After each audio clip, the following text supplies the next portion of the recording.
तो जैसा कि पिछले एपिसोड में हमने देखा था, जो जूलिन होता है वो टाइम को घटाकर केवल 1 घंटा कर देता है, जो देखकर सीजियाओ को बहुत ही ज्यादा गुस्सा आने लगता है। लेकिन जो मुजान होता है वो सीजियाओ को शांत करने लगता है। जिसके बाद अब हम ये आधे घंटे बाद का सीन देखते हैं, जहाँ पर कि जो याओ फैंग होता है उसने फाइनली एक स्वॉर्ड को रिफाइन कर लिया होता है। और वो जो स्वॉर्ड होती है वो देखने में काफी ज्यादा खूबसूरत लग रही होती है।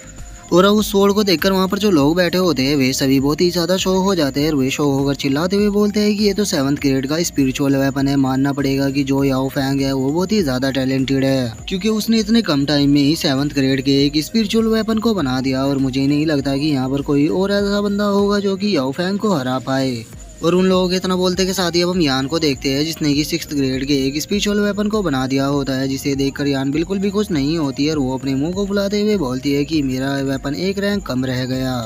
और इतना बोलकर जो यान होती है वो लिन्यू की तरफ देखने लगती है। और वो लिन्यू की तरफ देखते हुए बोलती है कि लिन्यू की तो रिफाइनिंग अभी कंप्लीट ही नहीं हुई, मुझे नहीं लगता कि वो यहाँ पर अपनी रिफाइनिंग को कंप्लीट कर पाएगा। और यान के इतना बोलते के साथ ही अब हम लिन्यू को देखते हैं, जो कि अपने मन में सोचता है कि अब बहुत ही कम टाइम रह गया है, तो मुझे इसे जल्द से जल्द फिनिश करना होगा। और इतना बोलकर अब जो लिन्यू होता है वो अपनी फुल पावर से उन मटेरियलों को रिफाइन करना शुरू कर देता है, जो देखकर वहाँ पर जो लोग होते हैं वे सभी बहुत ही ज्यादा शौक हो जाते हैं। और वे शौक होकर चिल्लाते हुए बोलते हैं आखिर आखिर ये फर्स्ट ब्लैक मिस्ट किस फायर का यूज कर रहे हैं, क्योंकि जो इनकी फायर है ये तो बहुत ही ज्यादा पावरफुल है, क्योंकि इसने 1000 ईयर ओल्ड ब्लैक आयरन और उसी के साथ जो 7 कलर्स लाइकोन था उन दोनों को कुछ ही पल में पूरी तरह से मेल्ट कर दिया।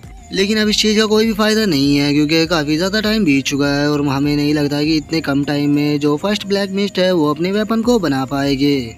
और अब उन लोगों को इतना बोलते हैं, हमारा जो व्यू होता है वो आधे घंटे बाद पर आ जाता है, जहाँ पर कि हम देखते हैं कि जो टाइम होता है वो पूरी तरह से खत्म हो चुका होता है, लेकिन लिन्यू का आर्टिफैक्ट अभी भी तैयार नहीं हुआ होता। जिसके बाद अब हम उसी बंदे को देखते हैं जो कि जूलिन के साथ में यहाँ पर आया था। और वो चिल्लाते हुए बोलता है कि सभी लोग रुक जाओ, क्योंकि अब जो टाइम है। और इससे पहले कि वो आगे कुछ बोल पाता हम देखते हैं कि जो लिन्यू होता है वो अपने आर्टिफैक्ट को पूरी तरह से रेडी कर देता है, जिसे देखकर जो सीजिया और मोजान होते हैं वे दोनों थोड़े से शौक होते हुए बोलते हैं कि फाइनली इसने बना तो दिया, लेकिन ये ब्लैक सी चीज है क्या, जैसे आज से पहले हमने ऐसी चीज नहीं देखी। जिसके बाद अब हम जूलिन को देखते हैं, जो कि चिल्लाते हुए बोलता है कि ठीक है अब टाइम खत्म हो चुका है और टोटल 3 लोगों ने यहाँ पर अपने वेपनों को रिफाइन किया है, तो अपने 8 प्लेस के मास्टरों से चाहूंगा कि वे यहाँ पर विनर को सिलेक्ट करे। और इतना बोलकर जो जूलिन होता है वो अपने मन में सोचता है कि ये बंदा हेवनली एम्पर जैसा लगता है और इसका हेवनली एम्पर से पक्का कोई संबंध है, इसीलिए मैंने इस बंदे से यहाँ पर पंगा ना लेकर याओ फैंग को जिता दिया। मैं मानता हूँ कि मैंने इस गेम के अंदर चीटिंग की है, लेकिन मुझे नहीं लगता कि मेरी इस चीटिंग के कारण जो हेवनली एम्पर है वे मेरे ऊपर गुस्सा करेंगे। और अब जूलिन के इतना सोचते के साथ ही हम जो जुआन सेक्ट के 2 एल्डर होते हैं उन्हें देखते हैं। और उनमें से जो एक एल्डर होता है वो खड़ा होकर चिल्लाते हुए बोलता है यहाँ पर चूज करने की कोई भी जरूरत नहीं है, क्योंकि जो याओ फैंग है उसने 7th ग्रेड के वेपन को रिफाइन किया है। और वहीं अगर यान की बात की जाए तो उसने केवल 6th ग्रेड के वेपन को रिफाइन किया है। और जिस आर्टिफैक्ट को फर्स्ट ब्लैक मिस्ट ने रिफाइन किया है वो तो केवल एक ब्लैक सा टुकड़ा है, मुझे नहीं लगता कि उसका कोई ग्रेड भी होगा। तो नेचुरली यहाँ पर जो याओ फैंग है वो इस सिलेक्शन को जीत चुका है। और उस एल्डर की अब इस बात को सुनकर जो उसके साथ में दूसरा एल्डर बैठा होता है वो भी बोलता है कि हाँ मैं फर्स्ट एल्डर की इस बात से पूरी तरह से सहमत हूँ। और उन एल्डरों की इस तरह की बातों को सुनकर जो मुजान होता है वो बहुत ही ज्यादा शौक हो जाता है। और वहीं जो किन पैलेस का मास्टर होता है उसे उन दोनों के ऊपर बहुत ही ज्यादा गुस्सा आ रहा होता है। लेकिन वहीं जो जूलिन होता है वो तो काफी ज्यादा खुश हो चुका होता है। वो खुश होते हुए बोलता है कि ठीक है तो फिर मैं अब अनाउंस करने के लिए जा रहा हूँ, जो याओ फैंग है वो हमारे याओ सेक्ट का और इससे आगे की वो कुछ बोल पाता। जो लिन्यू होता है वो उसे रोकते हुए बोलता है कि मुझे नहीं लगता कि तुम्हें यहाँ पर इतनी जल्दी रिजल्ट को अनाउंस करना चाहिए, क्योंकि बहुत ही जल्दी यहाँ पर कुछ ऐसा होने वाला है जिससे कि तुम सभी लोगों का जो विचार है वो पूरी तरह से बदल जाएगा। और लिन्यू के अब इतना बोलते के साथ ही हम देखते हैं कि जो लिन्यू का आर्टिफैक्ट होता है उसके ऊपर आसमान से लाइटें गिरने लगती है। और अब इस चीज को देखकर वहाँ पर जो लोग बैठे होते हैं वे सभी बहुत ही ज्यादा शौक हो जाते हैं। और वे शौक होकर चिल्लाते हुए बोलते हैं कि 1 मिनट रुको, ये तो होली आर्टिफैक्ट की बर्थ है। क्या सच में जो फर्स्ट ब्लैक मिस्ट है उसने यहाँ पर होली आर्टिफैक्ट को बनाया है? लेकिन ये पॉसिबल भी कैसे है, क्योंकि होली आर्टिफैक्ट को रिफाइन करने में तो महीनों का टाइम लगता है, तो फिर 1 घंटे के अंदर ही ये होली आर्टिफैक्ट को कैसे बना सकता है? और वे लोग इतना बोल ही रहे होते हैं, लेकिन तभी हम देखते हैं कि वो जो लाइट होती है वो सीधे उस आर्टिफैक्ट के अंदर आ जाती है, जिस कारण अब जो वो आर्टिफैक्ट होता है वो काफी ज्यादा ब्लश करने लगता है, जिसे देखकर जो सभी लोग होते हैं वे बहुत ही ज्यादा शौक हो जाते हैं। और वे शौक होकर चिल्लाते हुए बोलते हैं कि ये तो होली आर्टिफैक्ट है। और अब जो लिन्यू होता है वो अपने होली आर्टिफैक्ट को हाथ में लेते हुए उन लोगों से बोलता है कि फाइनली मेरा होली आर्टिफैक्ट पूरी तरह से तैयार हो गया, तो क्या अभी भी तुम लोग कुछ कहना चाहोगे?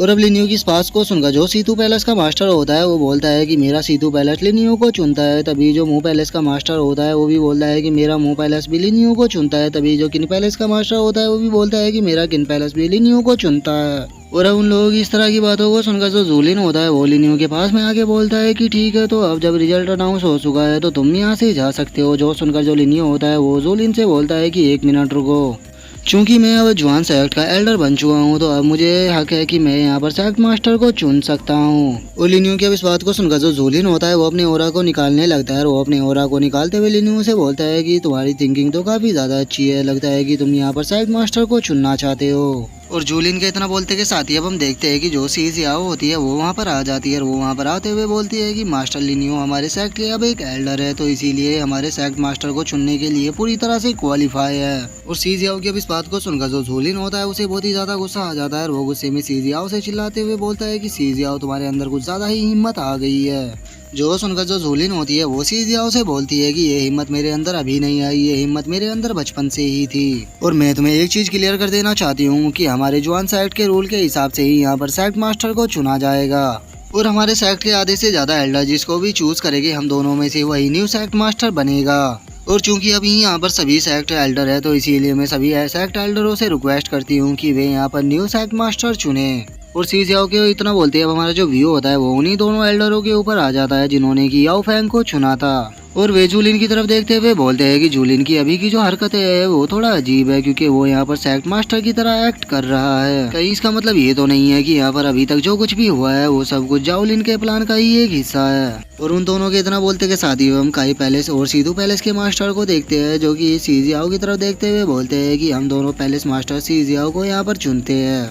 और उन दोनों के इतना बोलते के साथ ही मू पैलेस, किन पैलेस और जो जियाओ पैलेस के लीडर होते हैं वे तीनों भी सी जियाओ को ही सपोर्ट करने के लिए बोल देते हैं। और अब इसके कारण जो सी जियाओ होती है उसके पास में 5 एल्डरों की सपोर्ट आ गई होती है। और जो लिनियो होता है वो जूलिन से बोलता है कि मुझे मिलाकर टोटल 6 एल्डर हो गए जो कि सी जियाओ को सपोर्ट कर रहे हैं। तो जूलिन अब तुम क्या कहना चाहोगे? जो सुनकर अब जो जूलिन होता है उसे बहुत ही ज्यादा गुस्सा आने लगता है। और वो गुस्से में अपने ओरा को निकालते हुए बोलता है कि इससे कुछ भी नहीं बदलने वाला, अगर तुम इसे सपोर्ट करते हो तो जवान सेक्ट का सेक्ट मास्टर मैं हूँ और इसे कोई भी नहीं बदल सकता। और अब जूलिन के ओरा को देखकर जो मुजान होता है वो बहुत ही ज्यादा शौक हो जाता है। और वो शौक होकर चिल्लाते हुए बोलता है कि आखिर ऐसा पॉसिबल भी कैसे है। और वहीं जो किन पैलेस का मास्टर होता है वो भी जूलिन के ओरा को देखकर बहुत ही ज्यादा डर चुका होता है। वो डरते हुए बोलता है कि ये तो और इससे आगे की वो कुछ बोल पाता। जो जियाओ पैलेस का लीडर होता है वो शौक होकर चिल्लाते हुए बोलता है कि ये तो किंग रियलम का हो रहा है, क्या जाओलिन किंग रियलम पर पहुंच चुका है?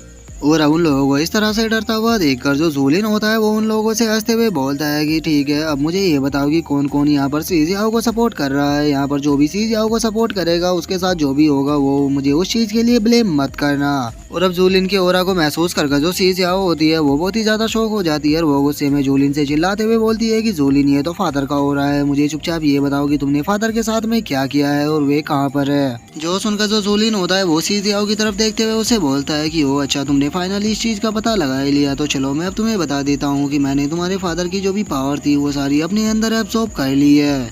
जो सुनकर अब जो सी जियाओ होती है वो अपनी गोल्डन बॉडी को निकालकर जूलिन की तरफ बढ़ने लगती है। और वो उसकी तरफ अटैक करते हुए बोलती है कि बास्टर्ड, मैं तुम्हें चिंता नहीं छोड़ूंगी, मैं तुम्हें आज यहीं पर ही मार डालूंगी। जो देखकर जो जूलिन होता है वो अपने एक अटैक को बनाते हुए सी जियाओ से बोलता है कि सी जियाओ, तुम यहाँ पर मेरा कुछ भी नहीं बिगाड़ सकती, तो तुम्हारे लिए सही यही होगा कि तुम चुपचाप शांत हो जाओ, क्योंकि मैं तुम्हें यहाँ पर मारना नहीं चाहता। और जूलिन के इतना बोलते के साथ ही हम देखते हैं कि जो जूलिन का अटैक होता है वो सीधे जाकर सी जियाओ को लगता है, जिस कारण जो सी जियाओ की गोल्डन बॉडी होती है वो वहीं पर ही गायब हो जाती है। और वो अपने मन में सोचती है कि अरे नहीं, ये मुझसे बहुत ही ज्यादा पावरफुल है, मैं इसे नहीं हरा पाऊंगी।